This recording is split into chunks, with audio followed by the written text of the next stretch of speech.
अस्सलाम वालेकुम everyone. So tomorrow आपने जो है नीट 22 एग्ज़ामिनेशन में अपेयर होना है, तो उसके लिए कुछ जनरल गाइडलाइंस मैं आपके साथ शेयर करूंगा और अप्रोच टुवर्ड्स द पेपर, ठीक है। क्योंकि आप में से बहुत सारे स्टूडेंट्स जो फ्रेशर्स होंगे या जिनका सेकंड या थर्ड अटेम्प्ट भी होगा, तो कुछ इंपॉर्टेंट गाइडलाइंस मैं आपके साथ शेयर करूंगा कि किस तरह से आपने जो है नेक्स्ट 12 आवर्स नेक्स्ट 4 आवर्स आपने यूटिलाइज़ करने हैं, ठीक है। तो पहले कुछ इंपॉर्टेंट गाइडलाइंस देखो। इट्स सैटरडे, तो आज जो है ना आपने अर्ली ऑन सोने के लिए जाना है, ठीक है। Going to the bed early around मतलब इशा नमाज के बाद अराउंड 10 to 11 PM पे जो है ना आपने सोने के लिए जाना है, ठीक है। और उसके बाद आपने अर्ली मॉर्निंग में अराउंड फजर नमाज के लिए उठना है 5 बजे, जब मतलब जो आपका रूटीन होगा, ठीक है। तो अराउंड 5 to 6 आवर्स की आपने जो है ना एडुकेट स्लीप आपने लेनी होगी, सो दैट कि कल को आप एग्जामिनेशन हॉल में बिल्कुल फ्रेश फील करोगे, ठीक है। वहाँ पे आपको वो नींद का इशू नहीं होना चाहिए, ठीक है। तो going to the bed early and wake up early around 5 PM और 5 AM और 6 AM, ठीक है। उसके बाद जो है आपने क्या करना है, जब आप कल नींद से उठोगे ना, जितने बजे उठोगे 5 AM या 6 AM, उसके बाद जो है एग्ज़ामिनेशन हॉल जो है ना मतलब एग्ज़ामिनेशन सेंटर के मतलब जब आप एग्ज़ामिनेशन के लिए निकलोगे ना घर से, जहाँ पे आप रह रहे हो, कहीं पे हॉस्टल में हो, रूम पे हो या घर पे हो, तो उस कि मतलब वेकअप टाइम जो है ना जब आप सोने से उठोगे और एग्ज़ामिनेशन के टाइम तक जब आप एग्ज़ामिनेशन के लिए निकलोगे ना घर से, वो जो टाइम गैप है ना किसी के लिए 3 आवर्स होगा। सपोज़ मतलब आपने 11 बजे निकलना है एग्ज़ामिनेशन सेंटर के लिए, किसी को 10 बजे, किसी को सुबह 8 बजे, किसी को 12 बजे, डिपेंड करता है कि डिस्टेंस क्या रहेगी आपके मतलब जहाँ पे आप रह रहे होंगे और आपके एग्ज़ामिनेशन सेंटर के दरमियान, ठीक है। अगर डिस्टेंस ज़्यादा है तो आपने अर्ली ऑन निकलना है, अगर डिस्टेंस बहुत कम है तो आपने उस हिसाब से निकलना है, ठीक है। तो वो जो टाइम गैप है ना, वो जो टाइम गैप है, उस टाइम गैप में आपने क्या करना है, सुबह जब आप सुबह उठोगे तो आप जो है ना आपको लग रहा होगा कोई फॉर्मूला याद नहीं है, उसको आपने रिवाइज़ करना है थोड़ा सा, ठीक है। कोई पॉइंट आपको याद आ रहा होगा कि कोई एग्जांपल याद नहीं आ रही है, उस चीज़ को थोड़ा बहुत रिकैप्चुलेट करना है, ठीक है। तो उस टाइम गैप में जो है ना आप उन चीज़ों को रिवाइज़ कर सकते हो, ठीक है। उसके बाद जो मैं आपको बोलूँगा कि reach the examination centre on time, मतलब अराउंड 15 to 20 मिनट्स आपने अर्ली ऑन वहाँ पे पहुँचना है, ठीक है। तो उसके लिए आपने क्या करना होगा, आपने जो है ना घर से भी निकलना होगा ऑन टाइम। सपोज़ आपको लगता है कि मतलब डिस्टेंस बहुत ज़्यादा है और उसी हिसाब से आपने ये देखना है कि ट्रैफिक जैम तो नहीं है, ठीक है। आपको ये भी देखना है कि मतलब मुझे पहली बार उस एग्जामिनेशन सेंटर में, उस लोकेलिटी में या उस डिस्ट्रिक्ट में या उस टाउन या जहाँ कहीं पे आपका एग्जामिनेशन होगा, तो आपने उसी अकॉर्डिंगली जो है ना घर से निकलना है, ठीक है। सो दैट कि वहाँ पे आपको कोई परेशानी ना हो एग्जामिनेशन सेंटर ढूंढने में, ठीक है। तो 10 to 15 मिनट्स आपने वहाँ पे अर्ली ऑन पहुँचना है, ठीक है। उसके बाद जो है ना ये मतलब थी कुछ एक्सटर्नल चीज़ें। उसके बाद जब आप सपोज़ एग्जामिनेशन सेंटर जब आप पहुँचोगे, सपोज़ कोई 12 बजे पहुँचेगा, कोई 1 बजे पहुँचेगा, तो नॉर्मली जो है ना जब एग्जामिनेशन की एंट्री जो है ना एग्जामिनेशन सेंटर की एंट्री जो है वो नॉर्मली जो है ना अराउंड 1:30 बजे शायद क्लोज़ होती है, ठीक है। तो आपने जो है ना एग्जामिनेशन सेंटर में आपने अराउंड 1:15 यानी 1:15 पे जाना है, 1:15 में आपने एंटर होना है। ऐसा नहीं है कि आप सपोज़ अगर आपकी रिपोर्टिंग टाइम 12:30 है या 12 बजे है तो आप उसी टाइम पे एग्जामिनेशन सेंटर में एंटर हो जाओगे। तो देखो आपका एग्जामिनेशन स्टार्ट होगा ना 2 बजे, तो आपने फिर 12 बजे या 12:30 से लेके 2 बजे तक आपने वहाँ पे अकेले बैठना होगा।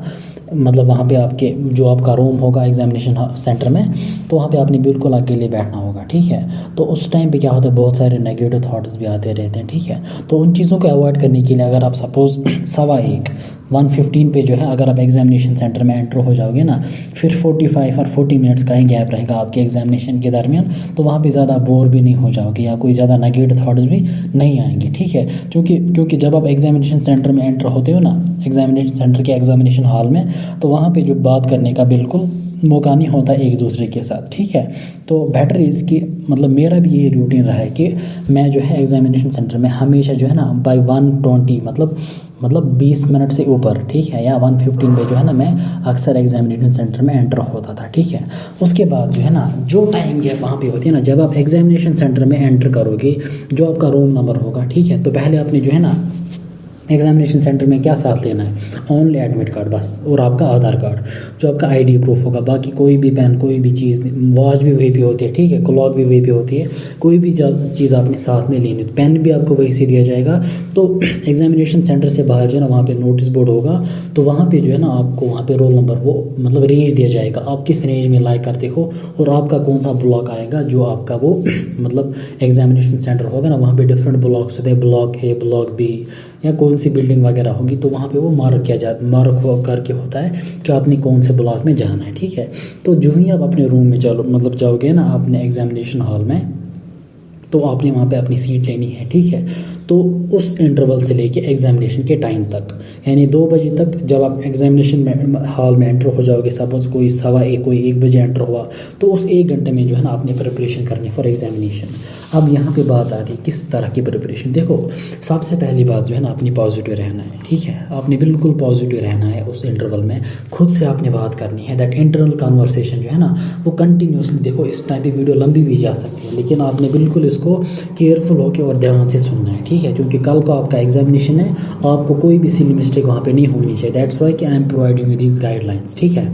ओके, तो स्टे पॉजिटिव, आपने खुद के साथ बात करनी है कि इंशाल्लाह everything will be fine. Negative बिल्कुल भी नहीं सोचना है, ना कोई चीज़ ओवर थिंक करना है, ना प्रेडिक्ट करना है कि क्या होगा, ठीक है, पेपर कैसा आएगा, मैंने किस तरह से प्रिपेयर किया है, आउट ऑफ एनसीईआरटी अगर आया तो मैं क्या करूँगा, ठीक है। आपका पेपर जो ना वल्लाही मैं बोलूँगा कि बिल्कुल बेसिक लेवल का होगा, एनसीईआरटी बेस्ड होगा। तो और जो चीज़ आपने पढ़ी होगी लास्ट डेज में, जो रिविजन किया होगा, उसी में से आपका पेपर आएगा, ठीक है। आपको वहाँ पे ऐसा नहीं होगा कि आपको शौक लगेगा कि ये कैसा पेपर है, इसकी लेवल कैसी है, ठीक है, ऐसा कभी नहीं हुआ है, ठीक है। जिस तरह से आपने प्रिपेयर किया होगा उसी हिसाब से जो है ना आपके सामने क्वेश्चंस आएंगे, ठीक है। तो आपने बिल्कुल वहाँ पे पॉजिटिव रहना होगा, ठीक है।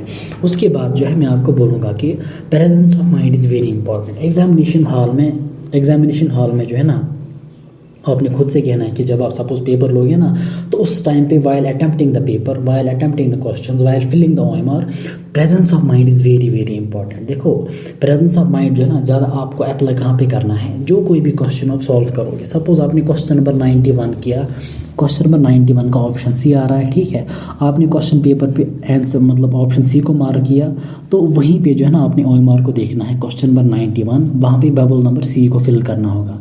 ऐसा नहीं है कि आपने क्वेश्चन नंबर यहाँ पे क्वेश्चन नंबर 91 का ऑप्शन सी किया और वहाँ पे आपने क्वेश्चन नंबर 92 का बबल सी फिल किया, या आपने क्वेश्चन नंबर 91 का बबल बी फिल किया, ठीक है। तो यहाँ पे जो है presence of mind is very very important. इससे जो है जब आपका मतलब बिल्कुल आप 100% वहाँ पे फोकस करोगे ना, तो आपकी OMR की सिली मिस्टेक्स आसानी के साथ अवॉइड हो सकती हैं, ठीक है। So presence of mind is very very important. तो पहला पॉइंट था stay positive, second point is presence of mind, third point is don't rush. आपने बिल्कुल भी रश नहीं करना है। देखो आपके पास जो है ना 3 आवर एंड 20 मिनट्स है, ठीक है, 200 मिनट्स आपके पास है, ठीक है।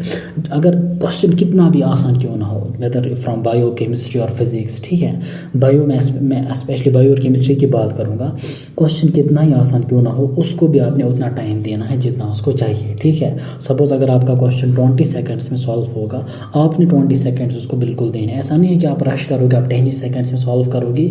देखो जब आप रश करते हो ना, तो उसमें क्वेश्चन गलत होने के चांसेस बहुत ज़्यादा होते हैं, ठीक है। सो बेटर इज़ कि जितना टाइम एक क्वेश्चन को चाहिए, अगर 20 seconds, 30 seconds, 40 seconds, 1 minute, 1.5 minute, जितना भी टाइम उसको चाहिए उतना टाइम आपने उसको देना है, ठीक है, लेकिन उससे ज़्यादा नहीं देना है। सपोज अगर किसी क्वेश्चन को कोई क्वेश्चन 20 सेकेंड में सॉल्व होगा, आपने उस पर नहीं मतलब रहना है कि आप 40 सेकेंड में उस क्वेश्चन को सॉल्व करोगे, ठीक है। आपने अपर लिमिट भी दिमाग में रखना और लोअर लिमिट भी, ना तो ज़्यादा टाइम देना और ना ही रश करना, ठीक है।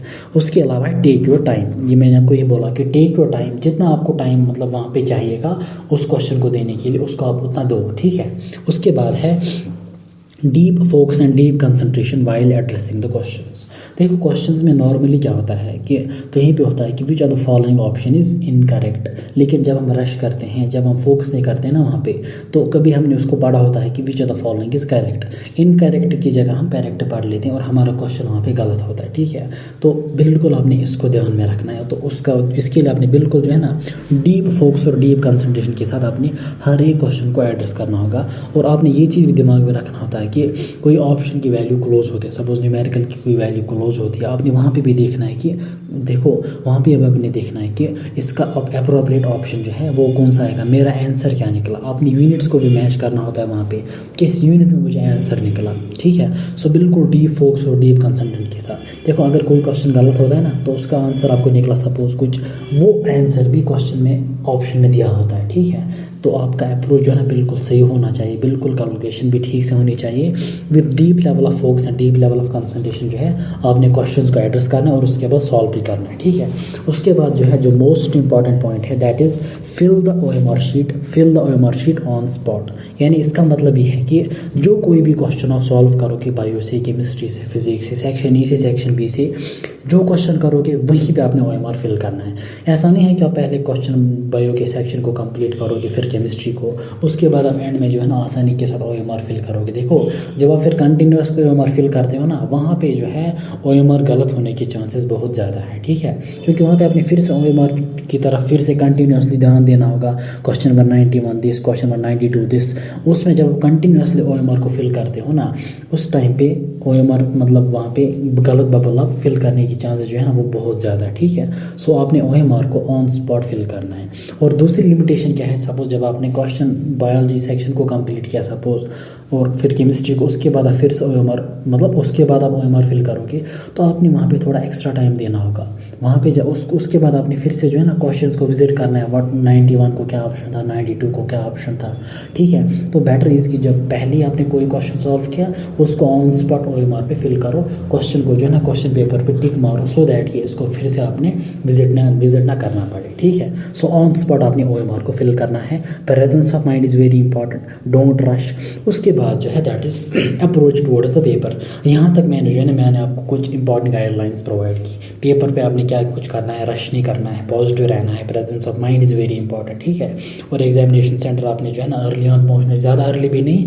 और आपने जो मॉर्निंग की जो टाइम गैप है घर से निकलने तक, सोने से उठने के टाइम से लेके घर से निकलने तक जो टाइम गैप है उसमें फॉर्मूलाज को, कुछ पॉइंट्स को रिवाइज कर सकते हो and going to the bed early on, ठीक है। उसके बाद है अप्रोच। देखो आपको नॉर्मली क्या होता है, नॉर्मली जो है जब आपको जो पेपर जो है ना, पेपर एग्जामिनेशन में जब आपका पेपर दिया जाता है दैट्स मतलब आपको दिया जाता है 5 मिनट्स और 10 मिनट्स बिफोर, ठीक है। जो ही आपको पेपर दिया जाएगा आपने क्या करना है, सबसे पहले पेपर जो है, पेपर पे कुछ इंस्ट्रक्शंस होती है, उनको ज़रूरी नहीं है कि आप पढ़ोगे, ठीक है। क्योंकि मैंने आपको हर एक तरह की इंस्ट्रक्शन प्रोवाइड की, वो इंस्ट्रक्शंस जो है ना they are not so important. लेकिन वहाँ पे जो है ना, वहाँ पे होता है नेम ऑफ द कैंडिडेट, उसके बाद रोल नंबर, उसके बाद सेंटर ऑफ एग्जामिनेशन, उसके बाद कैंडिडेट सिग्नेचर, ठीक है। तो अगर आप इसको लिखोगे भी अच्छी बात है, अगर नहीं भी लिखोगे तो भी कोई मसला नहीं है, ठीक है। क्योंकि इसके साथ आपको कुछ भी नहीं करना है। आपको जो है ना असल में आपको OMR पे आपने हर एक तरह का नाम, father's name, mother's name, roll number and all that लिखना है। लेकिन इस पे भी जो है ना आप जल्दी में विदिन 20 सेकंड्स अपना नाम लिख सकते हो। और वहाँ पे लिखा होता है name of the candidate in Capitals, in figures, in words, वो कुछ भी नहीं है, बस रैंडमली अपना नाम लिखो, ठीक है। उसके बाद एग्जामिनेशन सेंटर जो है उसका नाम लिखो और अपना रोल नंबर लिखो, जो रोल नंबर हो उसी को लिखो। और वो वहाँ पे नहीं लिखना है कि 5 या 5E5 जो होगा, बस सिंपल लिखना है 5020 जो होगा, ठीक है। हो गया ना ये डन। उसके बाद जो है आपका जो OMR शीट होता है ना वो पेपर के इनसाइड होता है, ठीक है। आपने OMR शीट को बाहर निकालना है। OMR शीट पे जो है आपने जो है वहाँ पे क्या करना है, वहाँ पे आपने अपना रोल नंबर लिखना है, ठीक है, पहली बात। उसके बाद है test booklet code. Test booklet code का मतलब जो है, ये जो आपका क्वेश्चन पेपर होता है ना, इसके राइट साइड में एक कोड होता है, ठीक है। या test booklet code suppose Q1 होता है, एक होता है टेस्ट बुकलेट कोड और दूसरा होता है टेस्ट बुकलेट नंबर। नंबर भी शायद लिखना होता है लेकिन कोड जो है ना आपने लिखना होता है। सपोज किसी को होता है Q1, किसी को H1, किसी को E1, ठीक है। तो टेस्ट बुकलेट कोड लिखना होता है। और उसके बाद जो है ना आपने अपना नाम लिखना होता है, father's name and mother's name, ठीक है। ये चीज़ें आपने OMR पे लिखनी है। लेकिन वहाँ पे जो है जब आप रोल नंबर लिखोगे ना, पहले सपोज मान लीजिए किसी का रोल नंबर है 250, ठीक है, 20061049, किसी का ये सपोज रोल नंबर है, ठीक है। तो 2 के नीचे जो है ना बबल्स होंगे, बबल्स होंगे 1 2 3 4 5 6 7 8 9 0। उसके बाद 5 के नीचे भी होगा 1 2 3 4, बिल्कुल कंटिन्यूसली जितनी भी डिजिट का आपका रोल नंबर होगा उतनी ही बबल्स उसी तरीके से नीचे होंगी। तो आपने क्या करना है, 2 के नीचे अपने 2 के बबल को एनसर्कल करना है, 5 के नीचे 1 2 3 4 5 के बबल को एनसर्कल करना है, ठीक है। 0 जो है ना, 0 शायद एंड में होता है, 0 पहले नहीं होता, पहले 1 होता है शायद, ठीक है। आप वहीं पे देखोगे जहाँ कहीं पे 0 होगा तो उसको 0 को आपने बबल को फिल करना है, फिर 2 के बबल को फिर से 2 5 0 2, फिर 0 0 6 का बबल नीचे, 1 का बबल वहीं पे, ठीक है। उसके बाद जो है देन आफ्टर दैट आपने क्या करना है, हो गया ना अपना आपका OMR शीट भी फिल। तो उसके बाद आपसे पूछा जाएगा कि ब्रेक द सील, पेपर की सील होते हैं वहाँ पे, ठीक है। पहला पेज और जो लास्ट पेज होता है ना उस पर सील होता है, आपने उसको कट करना है। देन उसके बाद जो है ना आपको क्वेश्चन पेपर सॉल्व करना है। सबसे पहले अब यहाँ पे मैं आपको बोलूँगा अप्रोच, आपने किस तरह से कितने राउंड्स में अपने पेपर को सॉल्व करना होगा। मैंने आपको पहले ही बोला कि वीडियो लंबी हो जाएगी, बट आपने इस टाइम पर इसको अच्छे से देखना होगा और अच्छे से सुनना होगा। सबसे पहले जो है जो आपका पेपर होगा, पेपर जो है कोड, क्योंकि पेपर का कोड हर एक को डिफरेंट होता है, ठीक है। हाँ सेम भी आएगा किसी को, सपोज जो पहले 3 होंगे, इसका पहले 4 होंगे, इनको डिफरेंट 4 होंगे, उसके बाद फिर से 4 को रिपीट होगा वही, ठीक है। तो हर एक पेपर पे जो है ना सेक्शन वाइज, यानी किसी को पहले फिजिक्स होगा, किसी को पहले केमिस्ट्री होगा, किसी को पहले बायो होगा, ठीक है। किसी को बायो बीच में होता है, किसी को बायो एंड में होता है, ठीक है। तो ये वैरी करता है, ठीक है। तो सबसे पहले आपने क्या करना है, you go with the bio, आपने पहले बायो से स्टार्ट करना है, ठीक है। असल में डिपेंड करता है कि आपका स्ट्रॉन्गेस्ट पोर्शन कौन होता है, लेकिन हम नॉर्मली जो है ना टाइम को सेव करने के लिए जो है हम बायो से जाते हैं, ठीक है। लेकिन आपको पता है कि आपके पेपर में 2 सेक्शन है, one is the section A, one is the section B. अब यहाँ पे क्वेश्चन अराइज होता है कि हमने सेक्शन ए से स्टार्ट करना है कि सेक्शन बी से। तो मैं आपको ये यहाँ से प्रेफर करूँगा कि सजेस्ट करूँगा कि आप सेक्शन ए से स्टार्ट करो, because in the section A आपको जो है from easy to moderate level question मिलेंगे, ज़्यादा क्वेश्चन आपको मॉडरेट लेवल के मिलेंगे और ज़्यादा लेंथी भी क्वेश्चन नहीं होंगे। किसमें, सेक्शन ए में। लेकिन जो सेक्शन बी होगा, सेक्शन बी में भी मॉडरेट लेवल, लेकिन उसमें डिफ़िकल्ट क्वेश्चन भी होंगे और उसमें क्वेश्चंस लेंथी भी होंगे जिनको टाइम लगेगा रीड करने में, फिर सॉल्व करने में, ठीक है। तो आपके लिए बेटर रहेगा आप सेक्शन ए से जाओ, ठीक है। और हर एक पोर्शन में physics chemistry zoology botany section A से आप स्टार्ट करोगे, ठीक है। तो पहले जो है, और आपको ये भी पता है कि you have got 3 portions, physics chemistry and bio. सबसे पहले आप बायो से जाओगे, ठीक है। अब बायो जो है आपने 3 राउंड्स में वहाँ पे सॉल्व करना है। सबसे पहले सेक्शन ए से जाओगे, सपोज जूलॉजी का सेक्शन है, फिर बॉटनी का सेक्शन है, उसके बाद सेक्शन बी जूलॉजी का, सेक्शन बी बॉटनी का, then after that section A chemistry का, फिर सेक्शन बी केमिस्ट्री का, then section A physics, section B physics. तो बायो में अपने पहले राउंड में जो है क्या करना है, आपने हर एक क्वेश्चन को एड्रेस करना है, हर एक क्वेश्चन को एड्रेस करना है। लेकिन आप उन्हीं क्वेश्चन को सॉल्व करोगे जो मिनिमम टाइम में सॉल्व होंगे, मिनिमम टाइम में, जिनको बहुत कम टाइम लगेगा, जिन पे ज़्यादा सोचना नहीं होगा, जो विद इन 1 को सॉल्व होंगे, आपने उन क्वेश्चन को सॉल्व करना होगा। और मैं आपको यहाँ पे भी बोलूँगा कि जो क्वेश्चन आप वहाँ पे सॉल्व करोगे ऑन स्पॉट आप वहीं पे OMR को फिल करोगे और क्वेश्चन को वहाँ पे टिक करोगे। सपोज क्वेश्चन नंबर 91 आपका बायो का है, आपने क्वेश्चन नंबर 91 को वहाँ पे सपोज करेक्ट किया, तो क्वेश्चन नंबर 91 को आपने टिक देना है, सो दैट कि नेक्स्ट राउंड में आपने क्वेश्चन नंबर 91 को फिर से ना देखना पड़े, ठीक है। अच्छा, उसके बाद जो है, तो पहले राउंड में जो है आपने क्या करना है, उन क्वेश्चंस को जो मिनिमम टाइम में सॉल्व होंगे। लेकिन जब आप पहला राउंड दोगे ना बायो को सपोज या केमिस्ट्री को, तो मैं बायो की बात कर रहा हूँ, ये फिर केमिस्ट्री को भी अप्लाई होगा और फिजिक्स को भी। तो जब आप पहला राउंड दोगे तो हर एक क्वेश्चन आप with in minimum time possible solve नहीं कर सकते हो, विद इन 1 को सॉल्व नहीं कर सकते हो। तो जिन क्वेश्चन को आपको लगता है कि यार इसमें सोचने में टाइम लगेगा, उसको आपने एनसर्कल, या आपको लगेगा ये डिफिकल्ट क्वेश्चन है, तो उसको आपने एनसर्कल करना है इन द राउंड 1, ठीक है। तो राउंड 1 में आपके वो क्वेश्चन सॉल्व होंगे जिनको बहुत कम टाइम लगेगा। उसके बाद आएगा राउंड 2। अब राउंड 2 में आपने जो राउंड 1 के जो एनसर्कल वाले क्वेश्चन किए ना, राउंड 2 में आपने उनको देखना है, ठीक है। फिर उसके बाद चाहे आपके सोचना पड़े, किसी को ज़्यादा टाइम, किसी को कम टाइम, लेकिन राउंड 2 में आपने जो है जो एनसर्कल किए ना क्वेश्चंस राउंड 1 में, आपने उनको देखना है। जो उनमें से करेक्ट होगा उसको आपने वहीं पे ऑन स्पॉट OMR को फिल करना होगा, ठीक है। अच्छा, उसके बाद है राउंड 3। लेकिन राउंड 3 अब आप बोलोगे राउंड 3 में क्या करना है। देखो, राउंड 3 जो है, जब आप राउंड 2 दोगे ना, राउंड 2 में आपको बहुत सारे ऐसे क्वेश्चंस मिलेंगे जिनका आपको आइडिया नहीं होगा। उनको आपने क्वेश्चन मार्क पुट करना है। और राउंड 3 में जो है आपने उनको क्वेश्चन मार्क पुट वाले क्वेश्चन को फिर से देखना है, जिनको बहुत मतलब जिनको टाइम ज़्यादा लगेगा, ठीक है।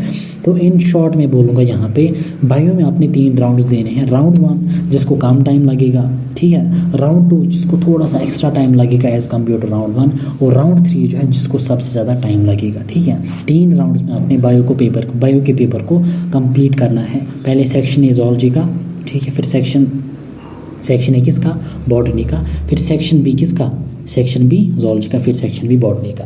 अब सेक्शन बी के बाद मैं आपको एंड में बोलूँगा कि आपने वहाँ पे किस तरह से क्वेश्चंस को करना है, ठीक है। पहले मैं आपके मतलब केमिस्ट्री की बात करूँगा। केमिस्ट्री में we have got inorganic, organic and physical. तो सबसे पहले जो है ना बिल्कुल थ्योरी बेस्ड क्वेश्चंस जो होते हैं they are from inorganic and organic. और फिजिकल के कुछ chapters like we have the surface chemistry, we have the redox reaction, we have solid state के कुछ टॉपिक्स, ठीक है, स्टेट्स ऑफ मैटर के कुछ टॉपिक्स, सोल्यूशन केमिस्ट्री के कुछ ideal and non ideal solution वगैरह जो थ्योरी बेस्ड टॉपिक्स हैं, उन क्वेश्चंस को आप सॉल्व करोगे बिल्कुल राउंड 1 में, जो इजी क्वेश्चंस होंगे जो with the minimum time solve होंगे।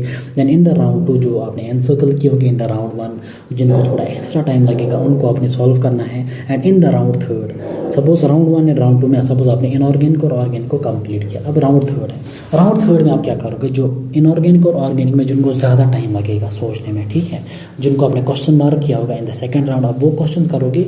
और राउंड 3 में जो है ना आप राउंड 3 में फिजिकल केमिस्ट्री के न्यूमेरिकल्स भी करोगे। लेकिन याद रखना मेरी बात, न्यूमेरिकल जो है ना फिजिकल, उसमें भी आप 2 राउंड्स दोगे।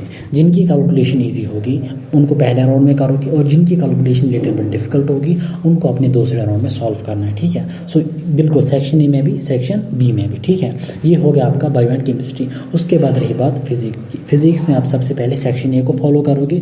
सेक्शन ए बिल्कुल आपने न्यूमेरिकल पहले जो है ना राउंड 1 में जो थ्योरी बेस्ड क्वेश्चन होंगे, कोई डायरेक्ट एक्सप्रेशन होगी, कोई रिलेशन वाला क्वेश्चन होगा, कोई ग्राफिकल क्वेश्चन होगा, ठीक है। तो राउंड 1 में जो थ्योरी बेस्ड क्वेश्चंस होंगे, और राउंड 2 में जो न्यूमेरिकल्स, और न्यूमेरिकल्स में भी जो है राउंड 1 में जो इजी कैलकुलेशन वाले होंगे उनको पहले, और उसके बाद जो है जिनकी कैलकुलेशन लिटिल बिट लेंथी और डिफिकल्ट होगी उनको आपने वहाँ पे सॉल्व करना है, ठीक है। तो ये अप्रोच आपने वहाँ पे बिल्कुल करना है। और बाकी आपने मैंने आपको पहले ही बोला कि प्रेजेंस ऑफ माइंड, ठीक है, don't rush, take your time, deep focus and deep concentration while addressing the question, fill the OMR sheet on spot. जो क्वेश्चन करोगे उसका आपने वहीं पे आपने जो है ओएमआर फिल करना है। सेक्शन बी जो है, सेक्शन बी में आपके पास 15 क्वेश्चंस हैं।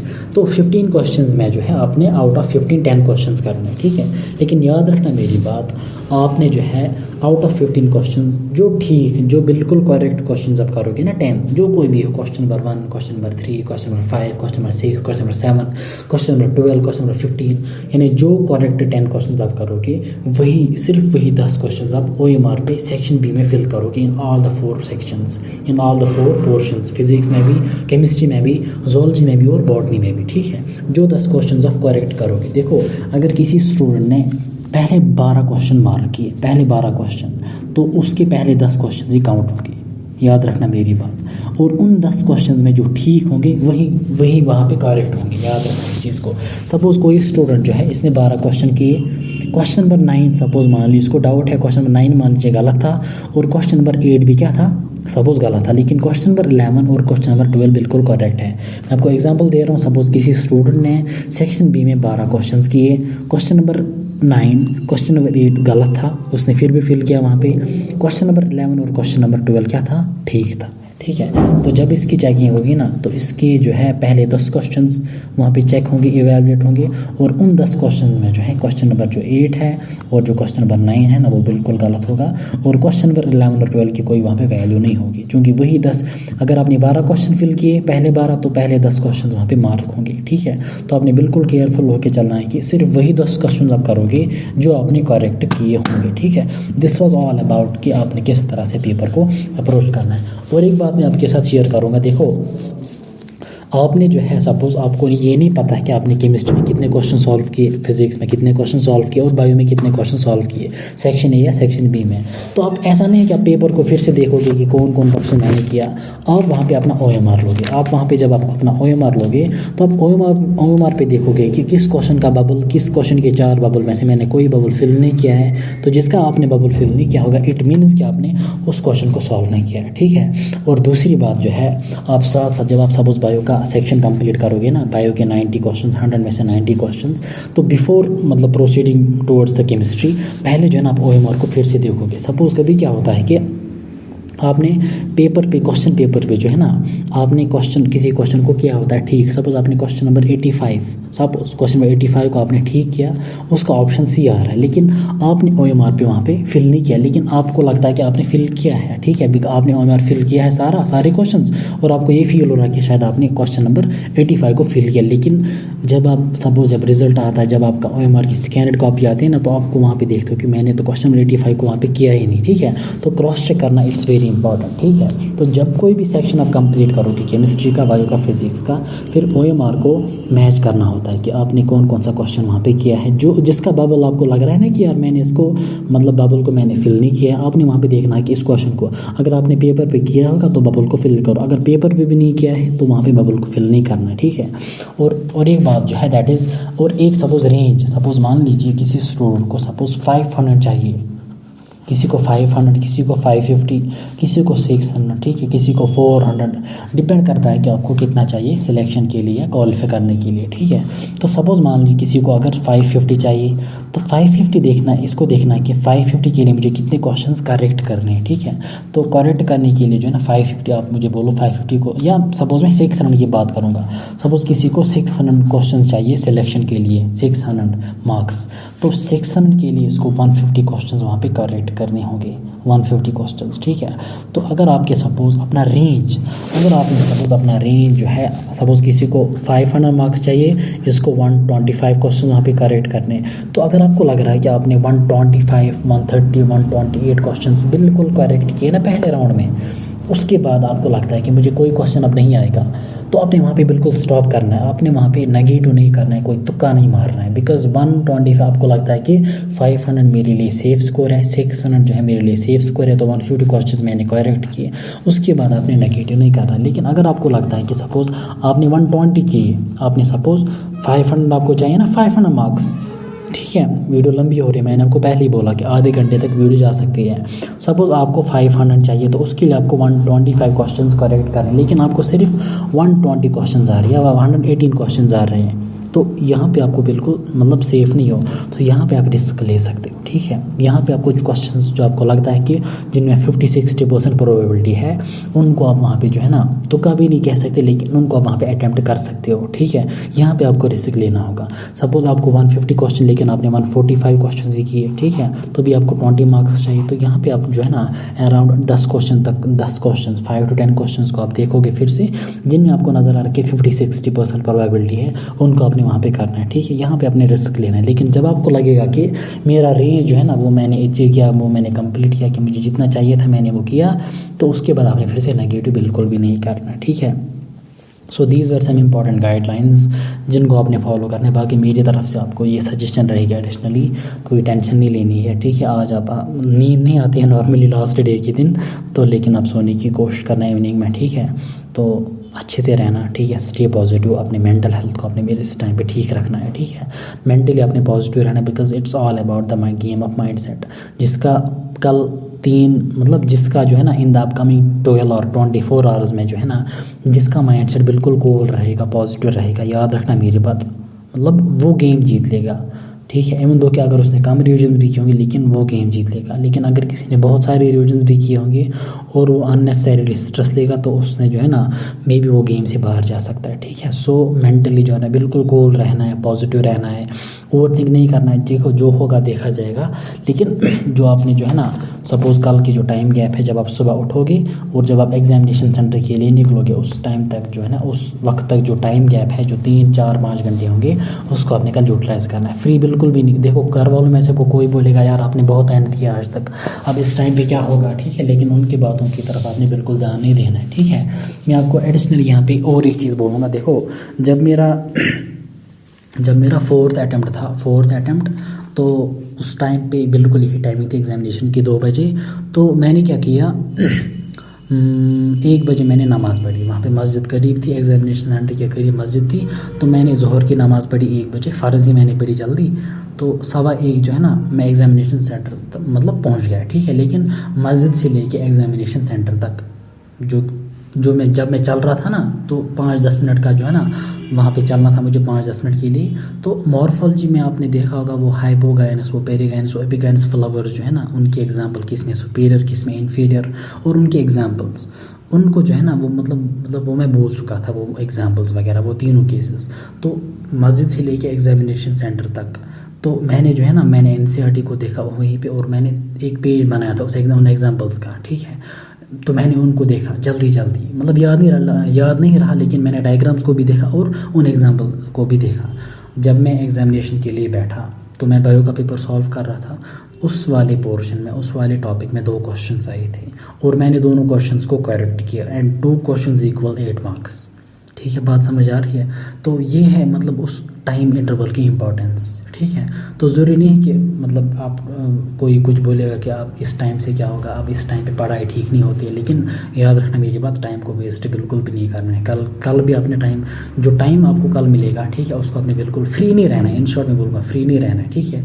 और इसी तरीके से और एक एग्जाम्पल, जब मेरा 3rd अटैम्प्ट था तो मुझे सोपोर से आना पड़ा, 50 किलोमीटर नहीं, मुझे जब मेरा 3rd अटैम्प्ट था तो मेरा सेंटर था NIT श्रीनगर, ठीक है, जो इंजीनियरिंग कॉलेज है हजरतबल में। तो सोपोर से आना पड़ा, तो अराउंड 60 किलोमीटर की डिस्टेंस है, ठीक है। तो मैंने कुछ शॉर्ट नोट्स बनाए थे इनऑर्गेनिक, जो ब्लॉक केमिस्ट्री जो है ना उसमें कुछ एक्सेप्शंस बनाई थी, ठीक है। तो सोपोर से लेके एग्जामिनेशन सेंटर तक मैंने उनको देखा।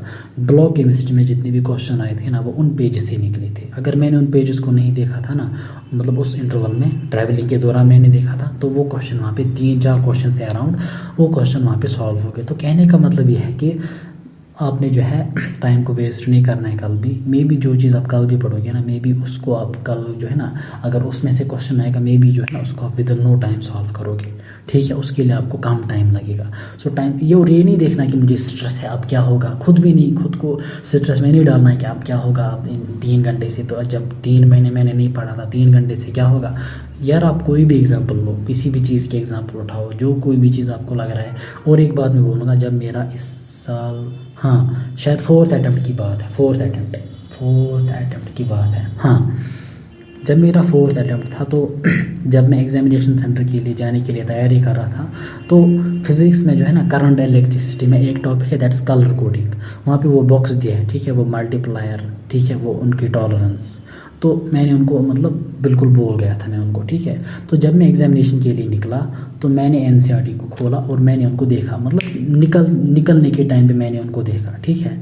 वो मैंने पढ़ा था बहुत पहले, 2 महीने पहले, लेकिन मैंने रिवाइज़ नहीं किया था।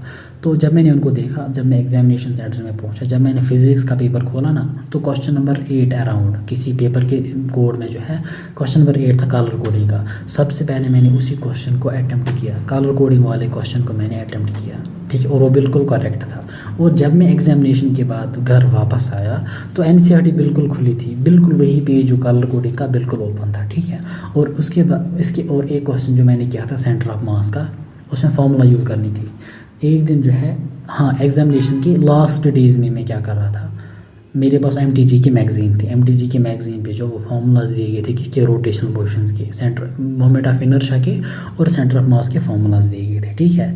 तो मैंने क्या किया, मैंने ऐसे ही रैंडमली जो है ना, मैं बैठा था, मैंने मैगज़ीन को खोला, मैं ऐसे ही देख रहा हूँ, ऐसे ही, मतलब मुझे उस टाइम पे पढ़ने का कोई मूड बिल्कुल भी नहीं था, लेकिन मैं ऐसे ही देख रहा हूँ। सेंटर ऑफ मास की फार्मूला जो है ना, it is R1 R2, it was like R1 divide by M1 into M2 into R, like that, ऐसी कोई फार्मूला है, ठीक है। तो मैंने इनको ऐसे ही देखा। तो एग्जामिनेशन में 20 में क्वेश्चन आया था सेंटर ऑफ मास पे, मैंने उसको वहाँ पे करेक्ट किया, ठीक है। तो आपने बिल्कुल जो है ना घबराना नहीं, आपका पेपर बिल्कुल आसान होगा, ठीक है। कल भी जो आपको टाइम मिलेगा और इसके बाद भी जो है ना सोने तक आपको टाइम मिलेगा, जो है उसको आपने अच्छे से यूटिलाइज़ करना है, ठीक है। और बिल्कुल पॉजिटिव रहना है, किसी का स्ट्रेस, फैमिली का प्रेशर नहीं मतलब आपने लेना है कि घर वाले बोलेंगे, उनके एक्सपेक्टेशंस थी। फिलहाल आप हर एक को बोल जाओ इस टाइम, अपने दिमाग से हर एक को निकालो। एक इस टाइम पे जो है ना आपने जो है ना लाइक आपने बहरा होके चलना है। जो कोई भी कुछ बोलेगा मतलब उसको एक कान से सुनो और दूसरे कान से निकालो। जो कोई नेगेटिव बात होगी, लेकिन जो पॉजिटिव बात होगी उसको आपने एक्सेप्ट करना है, ठीक है। सो इंशाल्लाह एवरीथिंग विल बी फाइन। जब आप एग्जामिनेशन सेंटर से निकलोगे, पेपर जैसा भी होगा तो स्ट्रेस नहीं लेना है, जैसा भी हुआ होगा, अच्छा होगा, गंदा होगा, जो भी होगा, आपको घर वाले फ़ोन करेंगे, आपके रिलेटिव्स पूछेंगे कैसा हुआ पेपर, कैसा हुआ, तो आपने बिल्कुल घबराना नहीं, आपने बोलना है कि ठीक ही हुआ, अभी आंसर की नहीं आई है, जब आंसर की आएगी तो मैं आपको बोलूँगा रिज़ल्ट क्या होगा। इवन दो कि आपका पेपर अच्छा हुआ हो या मतलब अच्छा हो नहीं हुआ हो, ठीक है, परेशान नहीं होना, इंशाल्लाह एवरीथिंग विल बी फाइन, ठीक है। तो मेरी दुआ इंशाल्लाह आप लोगों के साथ है, ठीक है। तो जब आप कल को एग्जामिनेशन के लिए निकलोगे, और एक बात जो है याद आ रही है कि ज़्यादा हैवी डाइट नहीं लेना, ठीक है, और घर से जो है ना पानी पी के जाना, वॉशरूम भी घर से ही निकलना, ठीक है। और जब आप पहुंचोगे एग्जामिनेशन सेंटर तो कोई ड्रिंक लेना, ठीक है, कोई एप्पल ड्रिंक या कोई जूस पी लेना, ठीक है। तो बाकी अर्ली ऑन एग्जामिनेशन सेंटर में नहीं जाना, 12 बजे कोई जाएगा, 12:30 ही, 1 बजे ही, बस 1:15 पे जाओ। वहाँ पे क्या करना, वहाँ पे बैठना होता है, रूम में 4 स्टूडेंट्स होते हैं, ठीक है। फिर वहाँ पे इंसान एक दूसरे को इस तरह से देखता है जैसे भूत एक दूसरे को देख रहे हैं, ठीक है। तो वहाँ पे बिल्कुल ना चुप बैठता है। तो बिल्कुल जो है ना आप एग्जामिनेशन सेंटर बाई 1:15 पे आप जा सकते हो, और 45 मिनट्स में खुद को पॉजिटिव रखने की कोशिश करो, खुद को अप्रिशिएट करो, ठीक है। एवरीथिंग विल बी फाइन इंशाल्लाह। तो इंशाल्लाह कल इवनिंग में जो है हम मिलेंगे, ठीक है। कल मुझे लगता है मैं केमिस्ट्री की, मतलब अगर मुझे मौका मिला तो मैं आंसर की आपको प्रोवाइड करूँगा सारे पेपर की, ठीक है। अगर कल नहीं तो मंडे को मैं आपके साथ इंटरेक्ट करूँगा फिर से। जिनका पेपर अच्छा होगा उनको एडवांस में कॉन्ग्रेचुलेशंस, जिनका पेपर अच्छा होगा, एंड उम्मीद करता हूँ कि आप में से हर एक स्टूडेंट का पेपर इंशाल्लाह बहुत अच्छा होगा, ठीक है। जिनका खुदा ना खास्ता अच्छा नहीं होगा, परेशान नहीं होना है, ठीक है, बिल्कुल परेशान नहीं होना। दिस इज़ नॉट, मतलब कोई कह रहा है कि नीट एग्जामिनेशन जो है ये मतलब दिस इज़ माई लाइफ, ठीक है। याद रखना मेरे, तो अगर आपका एग्जामिनेशन ख़राब होता है ना, मतलब इट डजेंट मीन कि आपकी लाइफ ख़त्म होगी, ठीक है। ये एक लाइफ का एक एग्जामिनेशन, ये हिस्सा होता है, ठीक है। बाकी डेस्टिनी में आपके मुकद्दर में क्या होगा आपको वही मिलेगा, ठीक है। आपने बिल्कुल भी नेगेटिव नहीं सोचना है कि अगर पेपर ख़राब हो जाए अब आप बोलोगे मेरी लाइफ एंड हो गई। This is not the end of life, this is not. आप ये एटीट्यूड नहीं रखना है कि यार सारा नीट है। मैंने को लास्ट वीडियो में बोला कि दुनिया में सिर्फ डॉक्टर्स नहीं जी, लेकिन डॉक्टर्स ही नहीं है कि जो ज़िंदगी गुजार है, जिनकी लाइफ बहुत अच्छे तरीके से गुजर रही है, ठीक है। डॉक्टर्स को बाहर निकालो सपोज फॉर इंस्टेंस के लिए, बाकी लोग देखो कितने ऐसे इतने लोग हैं जिनकी लाइफ स्मूथ जा रही है, ठीक है। सो ये भी अपने दिमाग में रखना है कि this not the end of life and NEET is not everything. इस बात को भी दिमाग में रखो। हाँ, अब किसी का 4th 5th 3rd 2nd या हायर अटैम्प्ट होगा, उसको भी ज़्यादा स्ट्रेस होगा, but still I am telling you stress नहीं लेना है, ठीक है। Accept everything in a positive way, इंशाल्लाह everything will be fine. Maybe कल और टुमारो जो है मैं आपके साथ इंटरेक्ट करूँगा कि आपका पेपर कैसा होगा। लेकिन जिनका पेपर अच्छा नहीं होगा, मैं फिर से बोल रहा हूँ, परेशानी होना, मैं आपको अपनी पर्सनल टेलीग्राम आईडी दूंगा, you can talk to me easily, ठीक है। आप मेरे साथ अच्छे से बात करो, मैं आपको अच्छी तरीके से सजेस्ट करूँगा कि आपने क्या करना है अपने फ्यूचर के लिए, आपके लिए क्या, मतलब लाइफ में आपको सजेशन दूंगा। बाकी डेस्टिनी में आपके मुकद्दर में क्या लिखा होगा वो तो आपको पहुँच के रहेगा, लेकिन आपने एग्जिट करना होगा through out the course, through out the life, किसी चीज़ को अचीव करने के लिए, ठीक है। सो अभी वीडियो लंबी हो गई, सो इंशाल्लाह मिलते हैं नेक्स्ट वीडियो में। तब तक के लिए पॉजिटिव रहना। अब मैं ये नहीं बोलूँगा कि अच्छे से पढ़ाई करना, क्योंकि पढ़ाई का टाइम तो हो गया, ठीक है। पॉजिटिव रहने की कोशिश करो, stay cool, stay positive, everything will be fine, everything will be fine, everything will be fine. अस्सलाम वालेकुम टू एवरीवन। सो टुमारो आपने जो है नीट 22